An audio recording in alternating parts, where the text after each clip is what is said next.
آپ نے کہا تھا کہ ہم نے اپنے آپ کو ڈال لیا ہے، فرقہ اپنی آپ کی نشانی ہے. اگر آپ کو بھی دیکھ کر کوئی یہ کہہ سکتا ہے کہ آپ پہلے تشریح کو پڑھتے ہیں، کسی بھی لیلنٹ اسکالر کو دیکھیں، ان کی باتوں سے لگے تو فرقہ واریت نہیں ہونی چاہیے، ان کے حلیوں سے لگے تو فرقہ واریت ہی ہونی چاہیے.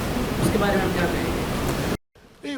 حلیے تو آپ فرقوں کے مثلا ایک ایسا حلیہ جو فرقوں سے بالاتر ہو تو وہ تو میرے خیال میں بہت معیوب ہوگا. وہ تو چونکہ ہر فرقے والا کم از کم قمیص شلوار تو پہنتا ہے، تو اگر ہم کہیں داڑیاں بھی منڈوا دیں، چونکہ یہ فرقہ والوں کی داڑیاں ہوتی ہیں، بس ایک شیو کر دیں سارے، پھر یہ کرتا شلوار پہنتے ہیں، یہ بھی نعوذ باللہ، تو یہ تو بہت ہی خرابی ہو جائے گی.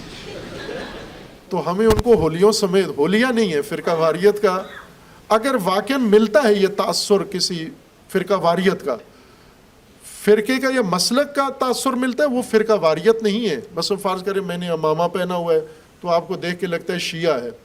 شیعہ ہونے کی علامت یہ فرقہ واریت نہیں ہے. فرقہ واریت یہ ہے کہ میں بے حیثیت شیعہ کو ثابت کروں اور سنی کی نفی کروں، اور سنی کو باطل اور سنی کو غلط اور گمراہ اور اس کو نعوذ باللہ اسلام سے خارج، دین سے خارج امامہ پہن کے یہ بات کروں تو فرقہ واریت ہے. ورنہ صرف امامہ پہننا فرقہ واریت، ٹوپی پہننا، سنی ٹوپی پہن لے، ٹوپی پہن لے، کوئی حرج نہیں ہے اس میں.